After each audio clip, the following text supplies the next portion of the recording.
નમસ્કાર વિદ્યાર્થી મિત્રો, હું છું અજય ચુડાસમા. માનસ ગ્રુપ ટ્યુશન દ્વારા અપાતા ઓનલાઈન એજ્યુકેશનમાં આપ સર્વ વિદ્યાર્થીઓનું હાર્દિક સ્વાગત છે. આજે જે આપણે વિષય જોવા જઈ રહ્યા છીએ તે વિષયનું નામ છે ભૂગોળ. કે ભૂગોળ, ભૂ એટલે પૃથ્વી અને ગોળ એટલે કે ગોળાઈવાળી છે, તેનો પરિચય આજે મારે ને તમારે મેળવવાનો છે. ધોરણ 11માં આપણે ભૂગોળ વિષયને વધારે થોડોક ડીપથી ભણીને આવીએ છીએ, થોડોક વધારે જાણીને આવીએ છીએ. તેમાં ભૂગોળ એક વિષય તરીકે પૃથ્વીની ઉદ્ભવ અને ઉત્ક્રાંતિ, કે આ પૃથ્વીની ઉત્ક્રાંતિ કેવી રીતે થઈ છે, ભૂગોળ વિષયની એક અલગથી જરૂરિયાત શા માટે પડી, મારા અને તમારા જીવનમાં ભૂગોળનું મહત્વ કેટલું રહેલું છે, તે માટે ભૂગોળને અલગ વિષય તરીકે જોવા મળ્યો છે. આપણે જન્મથી મૃત્યુ સુધી ભૂગોળના હરેક પાસા સાથે જોડાયેલા છીએ. હું તમે ભૂગોળ સાથે અંગત સંબંધ ધરાવીએ છીએ. એવા 11મા ધોરણના ઘણા બધા તમે પાઠો છે કે પૃથ્વીની આંતરિક ક્રિયા, પૃથ્વીની હિલચાલ કેટલી થાય છે, એની આંતરિક ક્રિયા કયા પ્રમાણે ગોઠવાયેલી છે તે તમે ભણીને આવો છો. ભૂકંપ અને જ્વાળામુખી, પવન, તાપમાન, આવા અનેક પાઠોનો તમે અભ્યાસ કરીને આવો છો. હવે તમને ભૂગોળ વિશે થોડી ઘણી માહિતી પ્રાપ્ત થઈ ગઈ છે કે ભાઈ ભૂગોળ વિષય છે કેવો, એમાં શું આવે છે. પણ જ્યારે તમે ધોરણ 12નું જ્યારે ભૂગોળ ભણવા જઈ રહ્યા છો તો એ ભૂગોળ અને 11મા ભૂગોળમાં થોડોક ફેરફાર આપણને જોવા મળે છે. મૂંઝાવાની જરૂર નથી. આ ભૂગોળ એવો વિષય છે કે સ્કોરિંગ માર્ક વાળો છે. આમાં 99 માર્ક, 98 માર્ક, 92, 95 આવતા અમે જોયા છે. એટલે સ્કોરિંગ માર્ક તરીકે ભૂગોળ એટલે કે સહેલામાં સહેલા વિષય, જેમ તમારી પાસે તત્વજ્ઞાન વિષય જેમ સહેલો વિષય છે, તેવી જ રીતે આપણી પાસે ભૂગોળ વિષય છે, એ પણ એક ખૂબ સહેલામાં સહેલો વિષય તરીકે ઓળખાય છે. તો આજે આપણે જે 12મા ધોરણનો જે ભૂગોળ પાઠ ભણવા જઈ રહ્યા છીએ, જેનું નામ છે માનવ ભૂગોળનો પરિચય, કે ભાઈ માનવી માટે ભૂગોળ કેટલું ઉપયોગી છે, કયા પ્રમાણમાં ઉપયોગી છે, આ માનવ ભૂગોળનો આપણે આજે પરિચય મેળવવા જઈ રહ્યા છીએ. તો દરેક વિદ્યાર્થી મિત્રો ટેક્સ્ટબુક સાથે રાખશે અને આપણે ટેક્સ્ટબુકમાં જોતા જશું અને આપણે અભ્યાસ કરશું. વિદ્યાર્થી મિત્રો, ધોરણ 11માં ભૌતિક ભૂગોળના વિષયમાં તમે વિસ્તૃત જાણકારી પ્રાપ્ત કરી છે. તમે ધોરણ 11માં ભૌતિક ભૂગોળ ખૂબ વિસ્તારથી ભણીને આવો છો. મેં પહેલાં વાત કરી એમ કે ભાઈ પૃથ્વીની આંતરિક રચના, જ્વાળામુખી, પવન, વાતાવરણ, તાપમાન, ભૂગોળ એક વિષય તરીકેના આવા અનેક પાઠોનો તમે અભ્યાસ કરીને અત્યારે તમને ખબર પડવા લાગી છે કે ભાઈ ભૂગોળ શું કહેવા માંગે છે, ભૂગોળ વિષય કેટલો જરૂરી છે અને મારા ને તમારા જીવનમાં ભૂગોળ કેટલી રીતે ઉપયોગી છે, તે માટે ભૂગોળ ખૂબ અનિવાર્ય આપણને જોવા મળ્યો છે. ભૂગોળ ખૂબ ઉપયોગી અને રસપ્રદ વિષય છે કે આપણે ભૂગોળ ખૂબ જ ઝીણી ઝીણી વસ્તુમાં પણ ભૂગોળ આપણને ખૂબ ઉપયોગી વિષય છે, રસપ્રદ છે, રોજ નવું નવું જાણવા મળે છે. આજે આપણે આ પાઠમાં છે, આની પછીના માનવીય દ્વિતીય, પ્રથમ પ્રવૃત્તિ, દ્વિતીય પ્રવૃત્તિ, તૃતીય, પછીના પાઠમાં ચોથી, પાંચમી, એવી રીતે માનવીની અનેક પ્રવૃત્તિઓ છે જેનો આપણે અભ્યાસ કરવાનો છે. તે તમને આવશ્યક સમજાયું હશે. ધોરણ 12માં આપણે માનવ ભૂગોળનો પરિચય પ્રાપ્ત કરવાના છીએ. ધોરણ 12માં હવે આપણે માનવ ભૂગોળનો પરિચય છે એ પ્રાપ્ત કરવા જઈ રહ્યા છીએ. હવે પછી આપણે એમાં આગળ વધીએ તો કે ભૂગોળ એક પૃથ્વી વિશે પદ્ધતિસરનો અભ્યાસ કરતું વિજ્ઞાન છે. ભૂગોળ એ પૃથ્વી વિશેનો એક પદ્ધતિ, જેમ વિજ્ઞાન અને ટેકનોલોજી જેમ પદ્ધતિસર અભ્યાસ કરે છે, તેવી જ રીતે આ ભૂગોળ પણ એક પદ્ધતિસરનો અભ્યાસ કરે છે, જેમાં એની પાસે કંઈક પદ્ધતિસર અભિગમ છે. એ અભિગમ વગર ક્યારેય કોઈ પણ વિષય કામ ન કરી શકતો નથી. જેમ તમે પહેલું પગથિયું ચડો છો, બીજું પગથિયું ચડો છો, ત્રીજું પગથિયું ચડો છો, જેમ પદ્ધતિસર તમે વાપરો છો, એવી રીતે ભૂગોળ પણ પૃથ્વીની પદ્ધતિસરનો અભ્યાસ છે. બધા જ પ્રાકૃતિક વિજ્ઞાન તથા સામાજિક વિજ્ઞાનો યથાર્થતાને જાળવી ના ઉદ્દેશને ધ્યાનમાં રાખે છે. બધા જ વિજ્ઞાનો હોય, બધા જ સામાજિક વિજ્ઞાન કે પછી સમાજશાસ્ત્ર, તત્વજ્ઞાન, મનોવિજ્ઞાન, એ વધારે કરતાં મહત્વ કોને આપે છે તો કે યથાર્થતા. યથાર્થતા એટલે કે જેવું છે તેવું રજૂ કરવું. કેમ કે આપણામાં તો ઘણી બધી ખાસિયતો છે. આપણે મરી મસાલો વધારે નાખીએ છીએ. કોઈ પણ ઘટનાને, કોઈ પણ વાતને આપણે એવી રીતે રજૂ કરીએ છીએ આપણા શબ્દોમાં, એટલા બધા શબ્દોમાં વધારીને કે વસ્તુનો જે ભાવાર્થ છે એ આખો બદલી નાખીએ છીએ. આપણે યથાર્થતા વય જ જાય છે. જેમ આપણે ઘણી બધી એવી રમત રમાડ્યા છે કે ભાઈ પહેલા વ્યક્તિને કાનમાં એક વસ્તુ કહેવામાં આવે ને છેલ્લે સુધીમાં શબ્દ ચેન્જ થઈ જાય છે, વસ્તુની કંઈક મિનિંગ જ અલગ આવી જાય છે. કેમ કે માનવી એવી વ્યક્તિ છે કે એને મરી મસાલો નાખવા બહુ વધારે જોઈએ, ટેસ્ટફુલ ખાવા જોઈએ આપણે.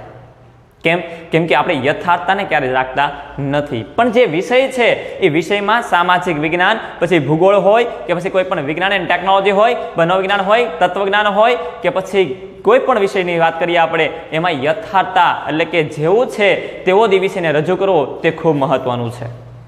ભૂગોળ યથાર્થતાને સમગ્રતાના સ્વરૂપમાં સમજાવવાનો પ્રયત્ન કરે છે. ભૂગોળ યથાર્થતા તો લે છે પણ સમગ્ર ઘટનાને યથાર્થતામાં વાત કરે છે, આખી પૃથ્વીની વાત કરે છે. ભૂગોળ કોઈ એક પાસાનો અભ્યાસ કરવાનું માંગતું નથી, પણ આખી પૃથ્વીનો સમગ્ર એટલે કે સમગ્રતાને યથાર્થતાની એટલે કે જેવું છે તેવું સમજવાનો પ્રયત્ન કરવામાં આવ્યો છે. પછી આગળ વધીએ કે ભૂગોળનું જ્ઞાન બે અભિગમ દ્વારા પ્રાપ્ત કરી શકાય છે. ભૂગોળનું જ્ઞાન છે એ તમે બે પદ્ધતિ દ્વારા પ્રાપ્ત કરી શકો છો. પહેલું છે કે પદ્ધતિસરનો અભિગમ અને એક પ્રાદેશિક અભિગમ છે. આ બે અભિગમ દ્વારા તમે તમારા ભૂગોળ વિશેનું જ્ઞાન છે ખૂબ ઊંડાણપૂર્વકનું પ્રાપ્ત કરી શકો છો, પણ આ બે અભિગમ આપણી પાસે હોવા જરૂરી છે. તો પહેલો અભિગમ શું કહે છે? તો કે ભાઈ પહેલો અભિગમ એટલે કે પ્રાદેશિક અભિગમને આધારે અને બીજું પદ્ધતિસરના અભિગમના આધારે. તો તેની બે વાત કરીએ તો એમાં માનવ ભૂગોળ એ પદ્ધતિસર અભિગમની વિશેષ શાખા છે. કે માનવ ભૂગોળ છે એટલે કે માનવીનું જે ભૂગોળ છે એ પદ્ધતિસર અભિગમના આધારે છે. કેમ કે માનવીનું શરીર છે ઘણી બધી વસ્તુઓની યથાર્થતાની રીતે જોવે છે અને એને રજૂ કરવાનો પ્રયત્ન કરે છે. એટલે માનવ અભ્યાસ છે એ પદ્ધતિસર અભિગમને આધારિત છે. પછીની આપણે વાત કરીએ કે ભાઈ માનવ ભૂગોળ પદ્ધતિસરના અભિગમની વાત કરીએ, પછી તેમાં માનવ ભૂગોળ પદ્ધતિસર અભિગમના આધારે તેમાં માનવી અને પ્રકૃતિ વચ્ચે સતત પરિવર્તનશીલ પ્રક્રિયાથી જે સાંસ્કૃતિક લાક્ષણિકતા ઉદ્ભવે છે તેનો અભ્યાસ કરવામાં આવે છે. કે પછીની માનવી અને પ્રકૃતિ વચ્ચે એટલે કે પ્રાદેશિક ભિન્નતાઓ અભિગમની આધારે વાત કરીએ છીએ કે માનવી અને પ્રકૃતિનો સંબંધ સતત બદલાતો રહે છે. શિયાળો, ઉનાળો, ચોમાસું આપણે પ્રકૃતિ સાથે જે સંબંધ બાંધીએ છીએ અથવા તો પ્રકૃતિ આપણા માઇન્ડ ઉપર, આપણા વિચારો ઉપર, આપણા વર્તન ઉપર કે આપણી સંસ્કૃતિ ઉપર જે અસર કરે છે એટલે કે માનવ અને પ્રકૃતિ વચ્ચેના સતત પરિવર્તનશીલ પ્રક્રિયાને જે સાંસ્કૃતિક લાક્ષણિકતા ઉદ્ભવે છે તેને આપણે અભ્યાસ કરતા આવ્યા છીએ. એનો અભ્યાસ આપણે આજ સુધી કરીએ છીએ. હવે પછીની વાત કરીએ કે ભાઈ 15મી સદીના એટલે કે 15મી સદીના ઉત્તરાર્ધથી 18મી સદી સુધીના સમયગાળાને સંશોધન યુગ કહેવામાં આવે છે. આ પ્રશ્ન નંબર 5 એમાં પહેલો પ્રશ્ન 1 માર્કના પ્રશ્નમાં તમને પૂછાય છે કે સંશોધન યુગ ક્યાંથી શરૂઆત કરવામાં આવી છે. એટલે કે 1 માર્કના પ્રશ્નમાં પૂછાય છે, તો અંડરલાઈન કરી લેવી કે 15મી સદીના ઉત્તરાર્ધથી 18મી સુધીના સમયગાળાને સંશોધન યુગ તરીકે આપણે ઓળખીએ છીએ. 1 માર્કના પ્રશ્નમાં આપણે પૂછાય છે. આ સમયગાળા દરમિયાન શોધ પ્રવાસો દ્વારા વિશ્વના જુદા જુદા પ્રદેશોની વિસ્તૃત માહિતી એકત્ર કરવામાં આવી. કે આના દ્વારા જે ભૂગોળવિદાઓ છે એટલે કે 15મી થી 18મી સદી સુધી સમયગાળા વચ્ચે અનેક શોધ અને નવા નવા પ્રવાસો થયા. એને નવી નવી મુલાકાતો લીધી, નવા નવા પ્રદેશોની મુલાકાત લીધી, જુદા જુદા સ્થળોની મુલાકાત લીધી અને ત્યાંનું વાતાવરણ, ત્યાંની માનવ વસ્તી, ત્યાંની સંસ્કૃતિ, તેની રહેણી કહેણી, જેવો વ્યવસાય, આવી અનેક બાબતો છે તેને એને સમજાવવાનો પ્રયત્ન કર્યો.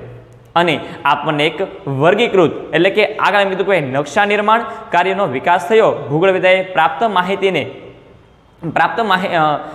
માહિતીને વૈજ્ઞાનિક ઢાંચામાં વર્ગીકૃત કરી તેના પરિણામ સ્વરૂપે કાર્યનો વિકાસ થયો છે.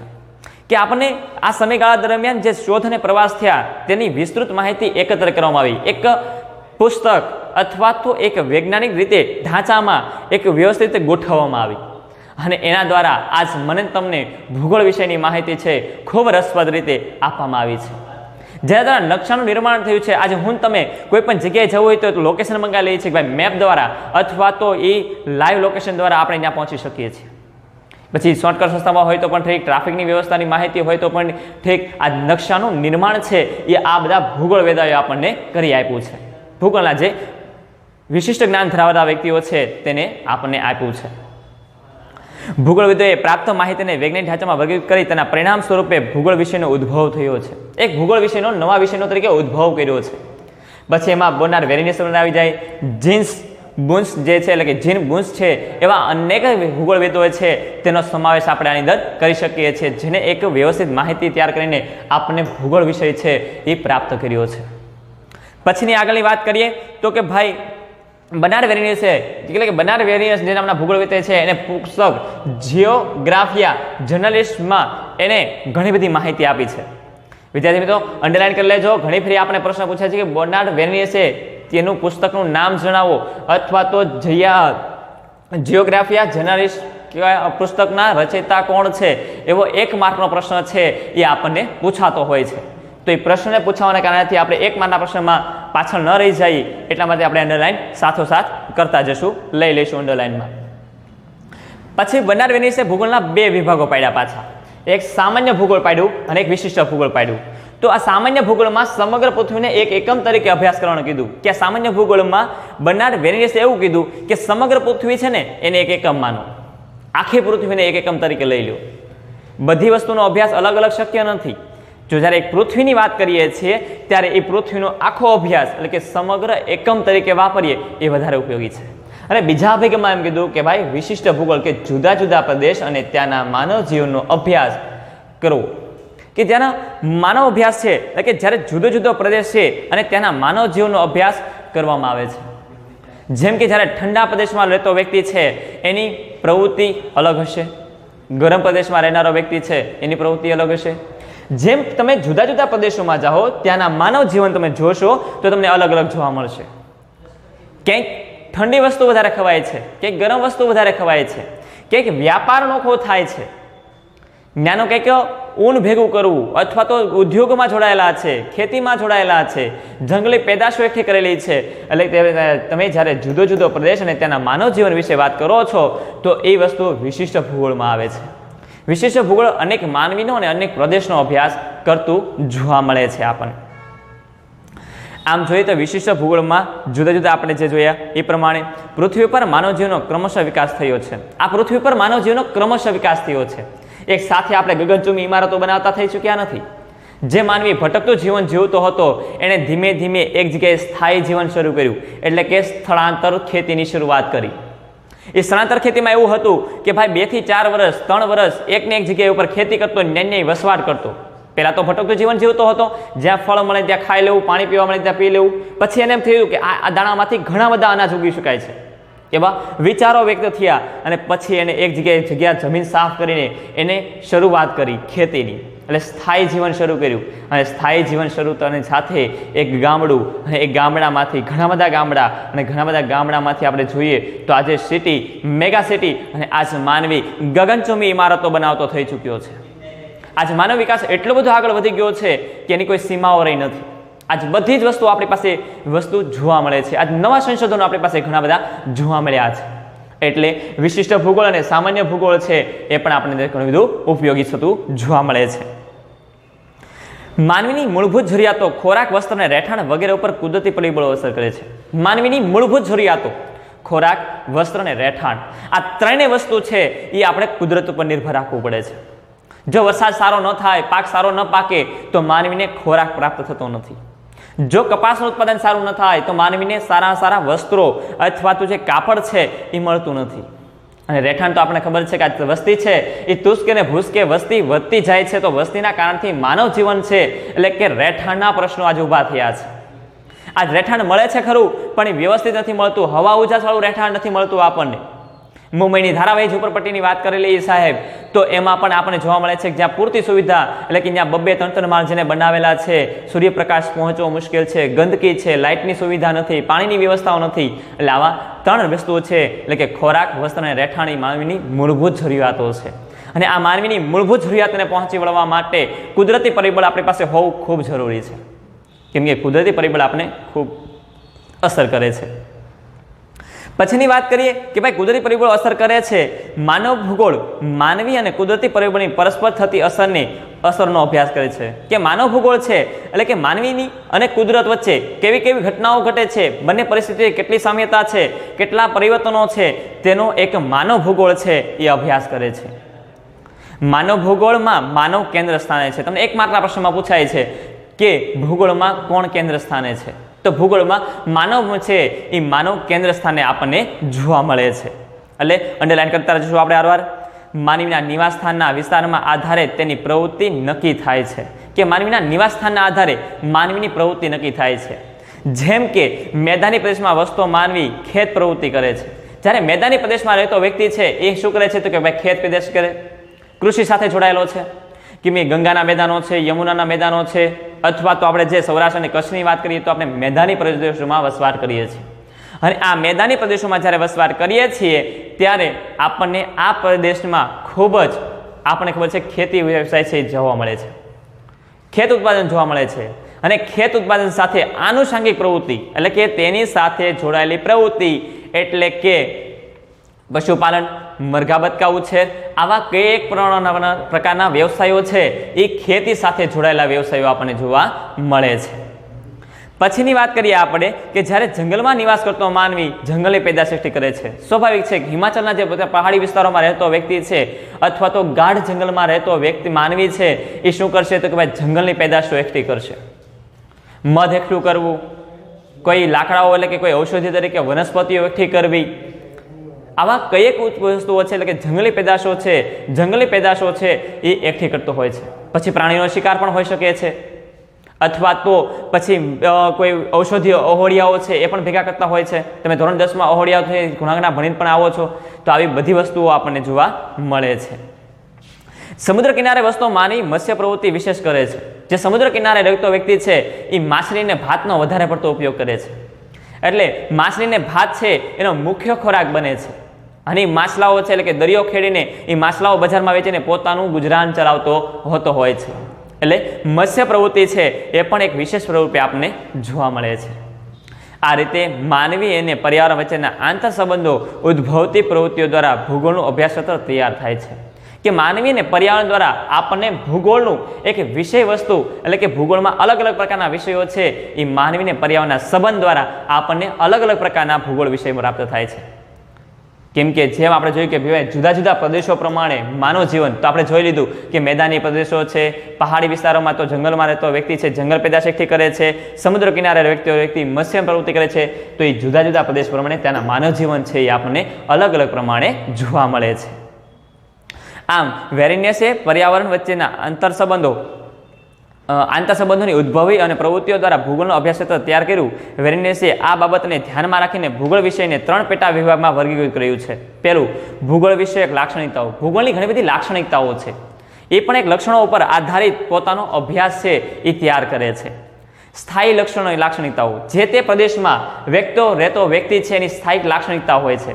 જેમ કે અત્યારે જ્યારે તમે શિયાળામાં જાઓ છો તો શિયાળામાં આપણે બધી જગ્યાએ સર્વત્ર ઠંડીનું પ્રમાણ જોવા મળે છે.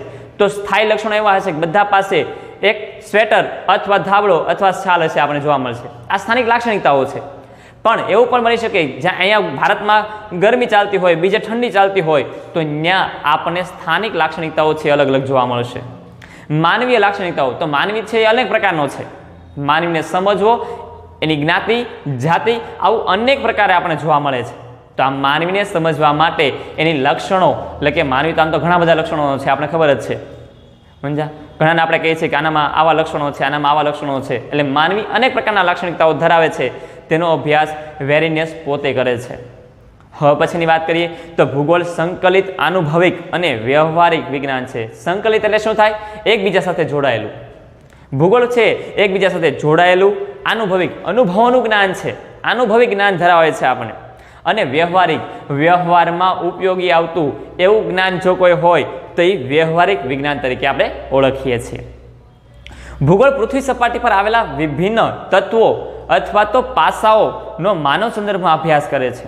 કે ભૂગોળ છે એ એક સપાટી પર આવેલા વિભિન્ન તત્વો છે એટલે કે આ પૃથ્વી સપાટી પર આવેલા કયેક તત્વો છે, વૈજ્ઞાનિક તત્વો છે તેનો અભ્યાસ કરે છે. તેમની ઉત્પત્તિના આધારે 2 વિભાગોમાં વહેંચવામાં આવ્યું છે. એક તો પ્રાકૃતિક તત્વો, જેમાં આપણે કહી શકીએ અને કે માનવ ભૂગોળ એટલે કે એક પ્રાકૃતિક ભૂગોળ છે અને એક માનવ ભૂગોળ છે. પ્રાકૃતિક તથા તો ભૌગોલિક તત્વો અને માનવીય તથા સાંસ્કૃતિક તત્વો, આ તત્વોનો આધારે ભૂગોળના 2 શાખાઓ વિકાસ પામી છે જેનું નામ છે પ્રાકૃતિક ભૂગોળ અને એક માનવ ભૂગોળ. તો પ્રાકૃતિક ભૂગોળ છે એમાં પણ માનવી છે એ આપણે કેન્દ્ર સ્થાને જોવા મળે છે. કે પ્રકૃતિ અને માનવ સતત સંબંધોમાં પરિવર્તન જોવા મળે છે. આપણે 19મી સદીમાં પ્રાકૃતિક ભૂગોળ અને ભૂસ્વરૂપીય ભૂગોળ નામની શાખાનો વિકાસ થયો, પરંતુ તેની પ્રતિક્રિયા રૂપે કેટલાક ભૂગોળવિદોએ માનવી અને પર્યાવરણ વચ્ચેના પારસ્પરિક સંબંધોના અભ્યાસને ખૂબ મહત્વ આપ્યું. કે એ સમયે 19મી સદીમાં 2 ભૂગોળ તો ઊભા થયા કે જે પ્રાકૃતિક ભૂગોળ અને માનવ ભૂગોળ. પણ એ માનવ ભૂગોળની શાખામાં તેનું પ્રતિક્રિયા રૂપે કેટલાક ભૂગોળવિદોએ માનવી અને પર્યાવરણને પરસ્પર ગાઢ સંબંધ દેખાડ્યો છે કે માનવી પ્રકૃતિ વગર જીવન ન જીવી શકે. તો વાસ્તવિકતા છે સાહેબ કે માનવી પ્રકૃતિ આધારિત જીવન જીવે છે. આપણે સંપૂર્ણ આધાર પ્રકૃતિ ઉપર રાખીએ છીએ.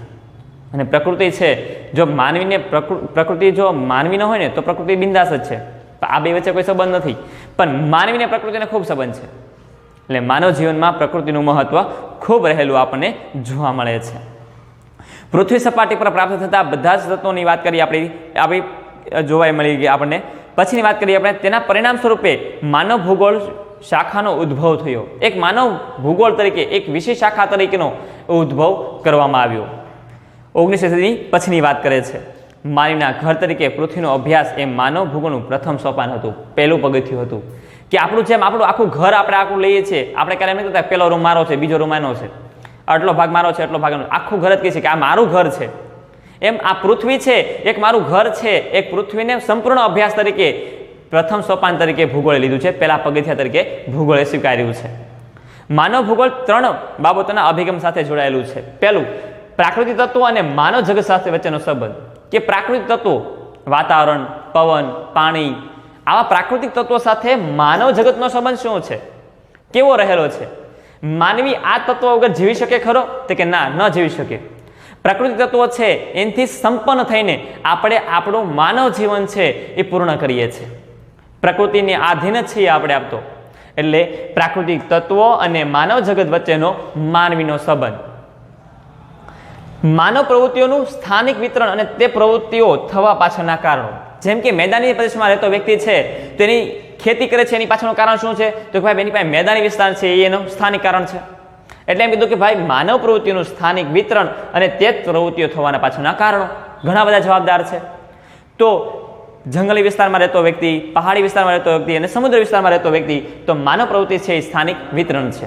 જેવો પ્રદેશ તેવો તેનો વ્યવસાય અને તેવો એનો ધંધો. એટલે આ પ્રમાણે માનવીય પ્રવૃત્તિ કહી શકાય. વિશ્વના જુદા જુદા પ્રદેશોમાં સામાજિક અને આર્થિક ભિન્નતાઓનું અધ્યયન એટલે કે ભણવું, અભ્યાસ કરવું. વિશ્વના જુદા જુદા પ્રદેશોમાં તમે જાઓ તો તમને જુદી જુદી માહિતી પ્રાપ્ત થાય છે.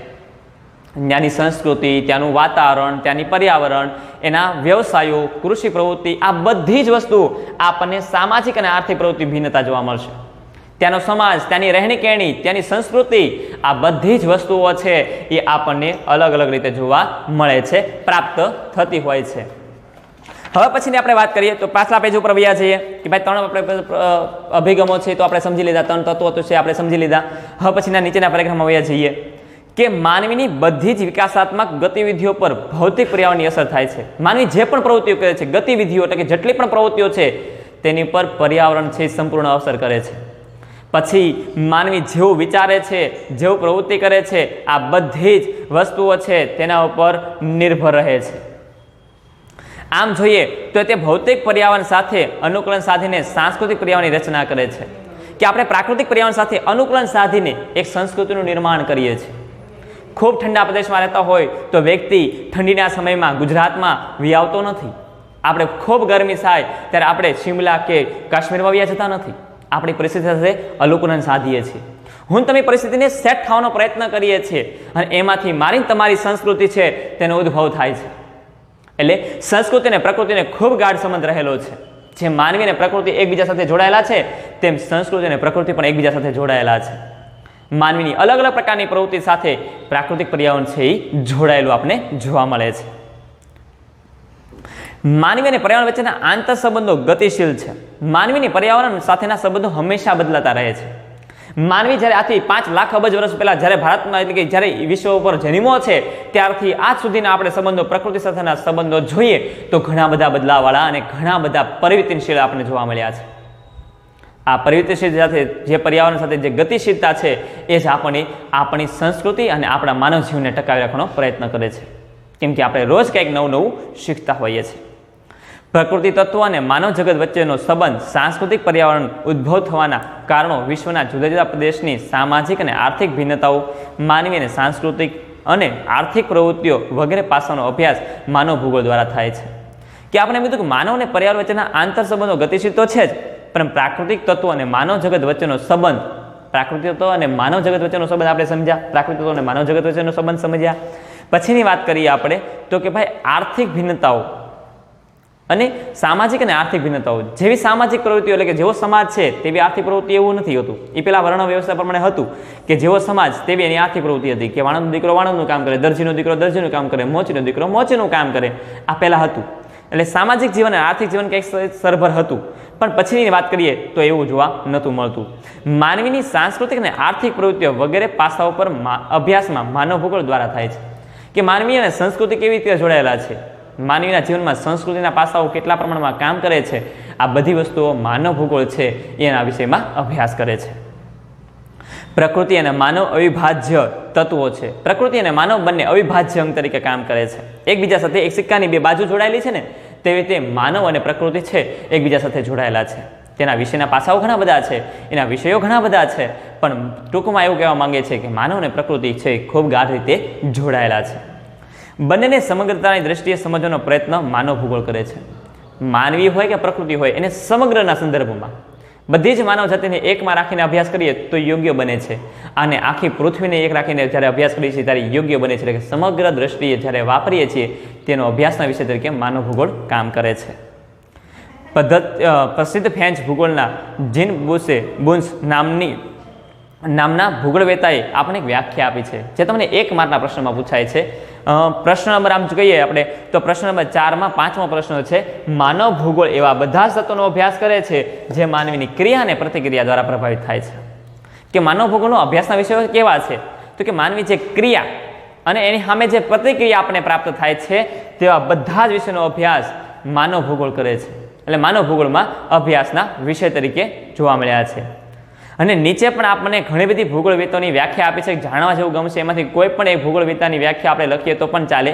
પણ જીન્સ બુન્સે આપણે જ્યારે એવું કહેવામાં આવે કે જીન બુન્સે આપેલી વ્યાખ્યા જણાવો ત્યારે તમારે આ વ્યાખ્યા છે 1 માર્કના પ્રશ્નમાં લખી દેખાડવી પડે. જે પ્રશ્ન નંબર 4માં 5મો પ્રશ્ન છે, 1 માર્કના પ્રશ્નમાં આપણને પૂછાય છે આ પ્રશ્ન.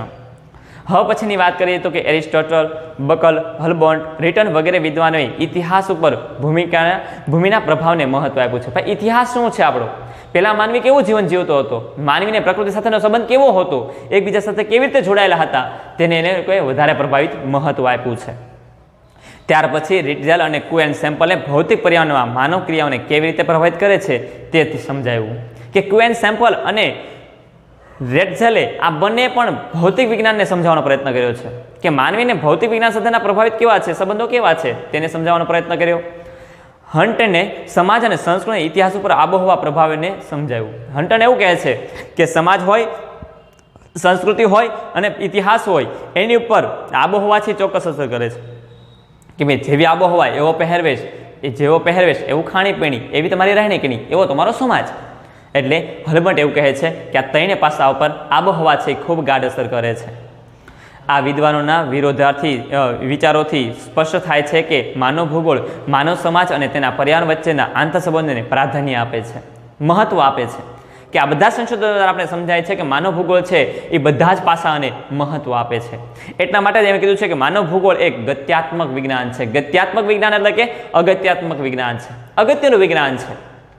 ભૂગોળ પણ એક વિજ્ઞાન તરીકે સાબિત થયું છે અને એક વૈજ્ઞાનિક પદ્ધતિથી અભ્યાસ કરે છે. એટલા માટેથી આપણે વૈજ્ઞાનિક પદ્ધતિને માનતા હોવાના કારણેથી એને ગત્યાત્મક વિજ્ઞાન કીધું છે. ભૂગોળમાં પણ પદ્ધતિસર અભિગમ જોવા મળ્યો છે. આપણે માનવ ભૂગોળના વિષયવસ્તુના સમયની સાથે વૃદ્ધિ અને વિસ્તાર થઈ રહ્યો છે. આજ સમયની સાથે વૃદ્ધિ અને વિસ્તાર આજ આગળ વધતો રહ્યો છે. આજ ભૂગોળના વિષયો પણ બદલાણા છે. આજ માનવી અનેક નવી મોટી શોધખોળના કારણથી, અનેક નાની મોટી યોજનાઓના કારણથી આજ માનવી અનેક નવી પ્રવૃત્તિઓ કરે છે અને આજ ભૂગોળના વિષયો વધતા જોવા મળે છે. આપણને હવે આપણે માનવ ભૂગોળના અભ્યાસના ક્ષેત્રની સમજ મેળવીએ. માનવ ભૂગોળનું એક વિષય વસ્તુ તરીકેનો અભ્યાસ કરીએ કે તકનીકી વિકાસની સાથે મનુષ્ય અને પર્યાવરણ સંબંધો બદલાઈ રહ્યા છે. માનવનો પર્યાવરણ સાથેનો સંબંધ એ માનવ ભૂગોળના અભ્યાસનું કેન્દ્ર બિંદુ છે.